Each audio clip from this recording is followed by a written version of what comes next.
Shalom Bebrujim Abaim Lekulam, hola y bienvenidos a todos. Vamos a empezar así, sin mucha introducción, vamos a ir de lleno al tema. Les quiero hacer una pregunta. Vamos a hacer un ejercicio de memoria que estoy segura que si les pasó no van a tener que hacer mucho trabajo para recordarlo. ¿Alguna vez les pasó que, por ejemplo, estaban en charlando con alguien y ustedes tienen una información que saben que es cierta, que es correcta, que es adecuada, la transmiten y la persona les pregunta por su fuente? ¿De dónde sacaste eso? Y ustedes no lo saben decir. No saben. Saben que lo saben y no saben de dónde, pero lo saben. Y saben que es una buena información además. Pero la persona, como ustedes no saben explicar cuál es su fuente, los desestima, los menosprecia, ¿sí? O incluso se burla. Puede pasar. Ahora, supongamos que ustedes saben que hay algo que se hizo o que debería hacerse, pero no saben el cómo. La persona con la que están hablando les pregunta, ¿y cómo? Y ustedes no tienen la respuesta, saben que es algo que pasó o que debería pasar, pero no saben el cómo. Y otra vez esa persona menosprecia, se burla, este, y no considera válida la respuesta de ustedes porque les falta la respuesta a ese cómo. ¿Es eso válido? ¿Es eso justo? ¿Es correcto? Algunos van a decir que sí. Van a decir, si no tenés una fuente para contrastar, para demostrar, entonces lo que estás diciendo no puede ser tomado en cuenta. Bueno, yo no estoy de acuerdo. No estoy de acuerdo. Es cierto que el otro tiene derecho a desconfiar de tu información si vos no podés demostrarla, pero otra cosa es considerar que vos estás hablando pavadas o que no tenés la menor idea o desestimar. Voy a dar algunos ejemplos, pero antes les voy a contar. Cuando yo estudié, yo soy docente, estudié en el profesorado de nivel primario en Argentina, y ahí nos enseñaron algo. Ahí ven cuando yo les digo el tema de los nombres, que yo no me acuerde los nombres o no pueda hacer las referencias adecuadas de cosas que recuerdo y que sé, no quiere decir que no hayan existido, quiere decir que no soy buena para los nombres y ya está, lo mismo con los números. No, no me acuerdo cuál fue el pedagogo que explicó esta teoría, la cual adhiero, pero me acuerdo que nos enseñaron esto que me pareció muy bueno. Cuando uno, eh, primero que hay una diferencia entre aprender y aprender. Si vos podés aprender algo de memoria, ¿sí? Por ejemplo, no sé, el preámbulo de la Nación Argentina, te lo aprendiste de memoria. Con 2 años vas a tener algunos agujeros. Vas a tratar de recitarlo, si no lo seguiste recitando cada vez muy seguido, hay cosas que no te vas a acordar. No sé, los que estudiaron la lista de los Reyes Godos, a mí no me tocó estudiar eso, pero sé que a algunos les tocó estudiar eso. Seguramente con 2 años habrá reyes que se van a olvidar, van a decir, ¿cuál era el que iba acá? ¿No? Eh, puede suceder. ¿Qué pasa? Cuando uno aprehende el conocimiento, lo incorpora, empieza a formar parte de uno. A mí me pasaba cuando era chica, yo leía el diccionario y leía la palabra y la definición, la entendía y la incorporaba automáticamente. No es que me ponía a estudiarla o a ver en qué momento puedo llegar a meter esta palabra, no. Simplemente la aprendía de tal manera que cuando estaba en una conversación con alguien, a veces ni los adultos me entendían. ¿Por qué? Porque yo había aprendido esa palabra, ese concepto. Eh, entonces, hay una diferencia importante. Ahora, ¿cómo se hace para aprender?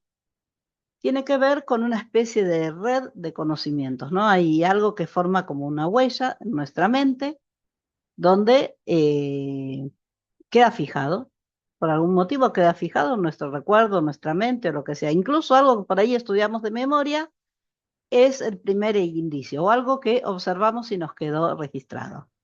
Luego, cuando nos toque aprender otra cosa, otro conocimiento, es probable que de alguna manera lo relacionemos con esa huella que nos quedó. Hay alguna relación que aunque no sea consciente hacemos y queda enganchada. Otro conocimiento quedará enganchado al anterior. Y así sucesivamente se va formando como una especie de red que queda firme en nuestro cerebro y que forma parte de lo que nosotros sabemos, de los que conocemos. Así podemos aprender a leer y escribir, así podemos hablar, así podemos hacer un montón de cosas y también conocimientos científicos. Eh, Ahora bien, una vez que se forma toda esa red, que queda armado todo ese conocimiento, ¿vos podés decir de dónde, cuál es tu fuente? No, ya está, ya armaste la red. Probablemente de alguno de ellos te acuerdas cuál es la fuente, pero en general armaste la red. Se conectó todo de tal manera que lograste adquirir un conocimiento más allá de un hecho puntual de algo que leíste una vez. ¿Se entiende lo que quiero decir? Entonces muchas veces vos vas a decir, yo sé esto, conozco este tema, pero no te puedo explicar cómo ni de dónde. Pasa.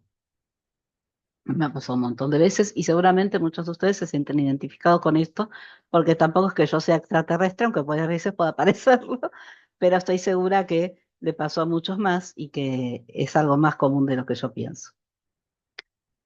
Les voy a contar un par de historias. Vamos a decir que la protagonista se llama Pancracia, ¿sí?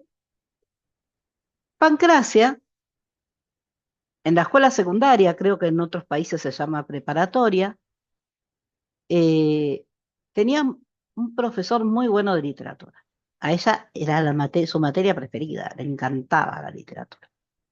Y encima le tocó un profesor de esos cancheros, didácticos, que la tienen clara, que saben cómo conectar con los chicos. Y ese profesor les había dado para comprar un libro, un libro de novela policial y les había indicado que lo tenían que llevar a la escuela, pero no podían leerlo en la casa, tenían solamente que leerlo en clase todos juntos. A Pancracia le pareció un poco sin sentido eso, no el hecho de que tuvieran que leerlo todos juntos, sino ¿para qué lo voy a comprar si ni siquiera sé si me va a gustar como para tenerlo en parte de la colección de casa? Y no lo compró, porque quizá por su rebeldía adolescente, no sé, pero no lo compró. Y escuchaba en clase la lectura y la iba siguiendo. Al principio un poco interesada, después ya no tanto, porque, y bueno, el libro no era tan bueno como que decía el profesor, o a ella no se lo parecía. Y le parecía que eso que el profesor le parecía que iba a ser difícil de descubrir quién era el asesino y todo eso, no era tan complicado. Un día se le escapó su pensamiento en voz alta y dijo, ya sé quién es el asesino. El profesor la miró re molesto, perdón, porque era hombre. Y le dijo, a ver, ¿no les dije que no leyeran en casa? Y Pancracia le respondió, yo no leí en casa. Entonces, ¿cómo sabes quién es el asesino? Por la lectura que estamos leyendo acá. Bueno, a ver, ¿quién es? Dijo el profesor bastante enojado. Y ella le dijo, y al profesor se le cambió la cara. No le gustó ni medio porque se ve que, claro, Pancracia había acertado. Y entonces dijo, bueno, a ver, ¿y cómo entró? Y Pancracia respondió, ¿cómo entró? Y el profesor, cada vez más, con la cara más descompuesta, le dijo, ¿y cómo lo hizo? Y entonces Pancracia dijo, ahí no lo sé, todavía no llegué a descubrir eso. Y el profesor, un poco aliviado, dijo, ah, bueno, entonces tenemos un motivo para seguir la lectura. Pancracia se sintió incómoda, un poco molesta, ¿no? Porque, claro, el profesor la había hecho sentir mal como si hubiera estado en falta y hubiera hecho algo que no debía. Cuando lo único que hizo es descubrir, simplemente oyendo, el, el asesino de la historia y el modo en que había entrado al estudio donde se había cometido el crimen. No importa el título del libro tampoco, porque estamos hablando de un libro que Pancracia no le gustó ni le pareció bueno, entonces no vamos acá a, a decirlo en voz alta para que nadie que le haya gustado el libro se sienta ofendido. Tuvo otra situación Pancracia unos años después. En casa de unos amigos, de un amigo, estaban varios amigos reunidos, estaban viendo una película. La película hablaba de unos estudiantes que había estado en una cueva o algo así, y de golpe uno a uno iban siendo asesinados de distintos modos cada uno. A medida que iban siendo asesinados, los otros alumnos se enteraban porque se encontraban con los cadáveres.